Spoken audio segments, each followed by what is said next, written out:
Hello, everyone. Pastor Marquardt here with the first full week of our Red Letter Challenge.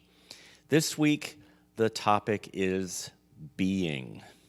Now, that might sound a little strange, a little unusual. Why would we need to talk about being?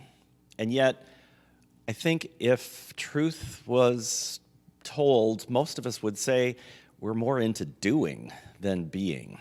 We like to be in charge. We like to have things on our list that we can check off. I know that's what I do. I'm always working on to-do lists. Sometimes they all get accomplished, and sometimes they just kind of perpetuate, and I transfer stuff from one list to another. You know, there are a lot of tasks in life that we should be about, a lot of things we need to do. But I want to share with you a scripture that may be familiar, may not, from Psalms, that really talks about who's in charge and how we can trust God to take care of things, all kinds of things. The psalm is Psalm 46, and I'd like to share it with you. God is our refuge and strength, a very present help in trouble.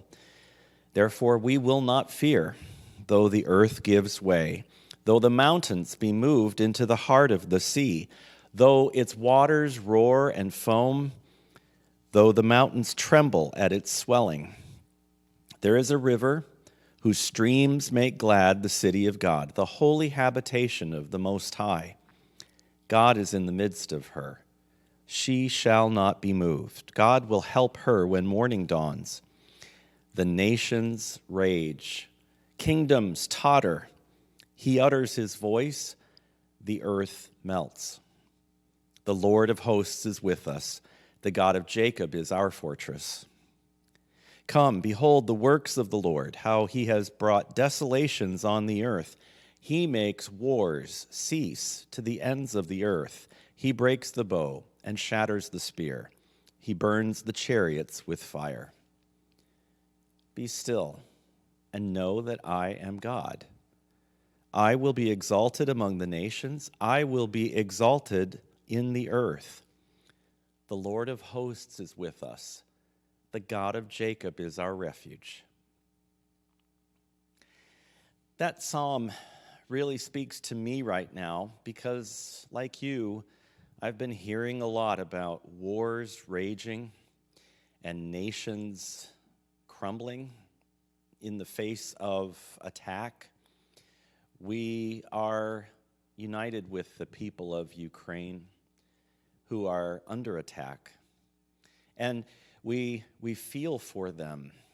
And yet we know God is our final refuge. He's really our best refuge in the face of any kind of turmoil or conflict or attack or any way that our world, our lives begin to sort of tatter and fall apart.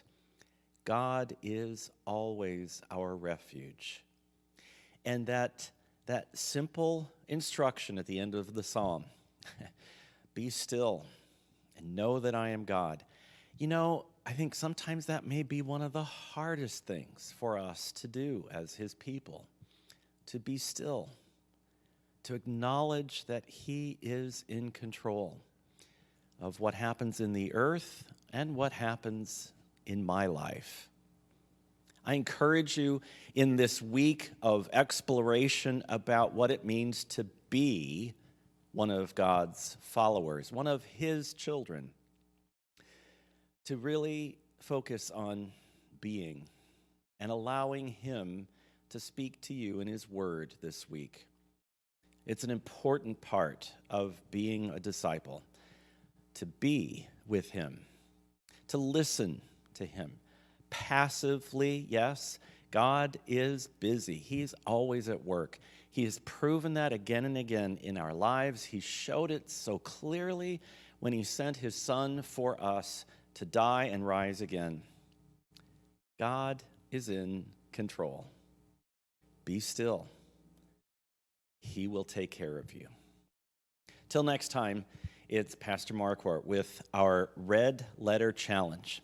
And by the way, if you don't have a copy of the book but you'd like one, you can always go to either Amazon or to redletterchallenge.org and get your own copy. It's not too late. You can join us in this 40-day challenge of following the words of Jesus, following him through the season of Lent. God bless.